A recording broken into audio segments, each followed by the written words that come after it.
Media trust is at an all-time low, so why would you trust them to interpret what the country thinks about anything? How about you learn to read a poll yourself? Let's take a look at one of our recent sponsored polls, which are open to the public, and find out how popular some common libertarian stances are with Americans.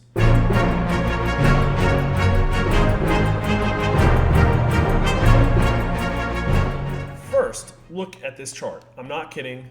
Gallup has been tracking trust in newspapers since the 70s and trust in TV news since the 90s, and the numbers have never been worse. They're down in Congress bad territory.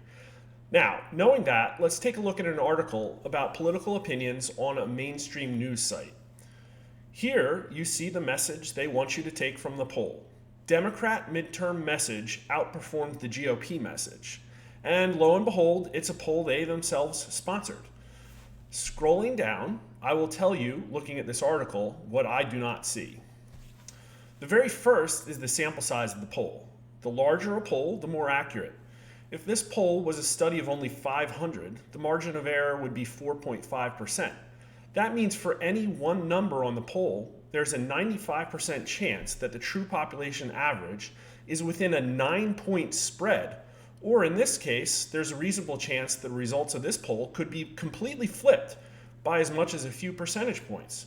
But how accurate is this poll? I don't know. They don't tell you. You have to trust them. The second thing that's missing are the demographic weightings. The results a pollster get always need to be adjusted to match what the population they are trying to sample looks like. In this case, it's national voters.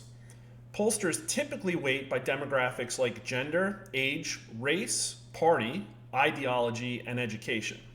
Just taking party as an example, there are big-name polling outfits that routinely oversample Democrats by margins as large as 6 or 8 percentage points. We at Rasmussen Reports have a long track record of beating all those organizations, and our current party weighting has Democrats heavier than Republicans by only 2 points. For this article, which is trying to convince you that the Democrat message is more popular than the Republican message, don't you think knowing how they weight party is important? Assuming they have heavily overweighted Dems, is it any surprise that their message came out on top? The number 3 thing that's missing is all of the questions that were asked. Just looking at the two statements they're comparing, my gut is that the way the Republican message was described used more negative and dire words. The way a question is asked is important and has an impact on how people answer the question.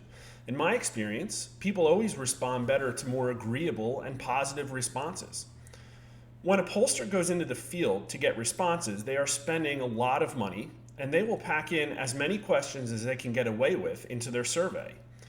Many of these questions will all pertain to the same topic. This very question may have been asked many different ways, and what we are seeing may be a cherry-picked response that fits a narrative. But without seeing the entire poll, how would you even know? That brings me to the fourth missing person, a link to the actual poll report. Rasmussen always provides a detailed crosstab report showing every question asked on a topic, the date, sample size, demographic weighting, linked with every story we write. These crosstabs are available with a paid platinum membership on our site, but sponsored surveys like the recent one we ran for the Woodford Foundation are open to the public. Okay, let's take a look at a real set of crosstabs. This poll we did was a poll of 1,000 national likely voters, as you can see here in the title, and it asks voters whether they agree with or disagree with common popular libertarian sentiments. The margin of error for a poll this size is plus or minus 3%, but you can estimate the margin of error yourself with this handy formula. So what are crosstabs? They are breakdowns of how respondents answered the poll's questions by important demographics. The questions asked here are listed vertically, and how each demographic responded is shown horizontally. Let's take a look at the first question. End corporate welfare. 62% of voters agree, and the results are incredibly consistent among party. Look, they're all within a few points. But look at race. This sentiment is nearly twice as popular among white voters than black voters. If we scroll out to income, believe it or not, ending corporate welfare is extremely popular with upper income voters. 76% of those with incomes over 200,000 agree.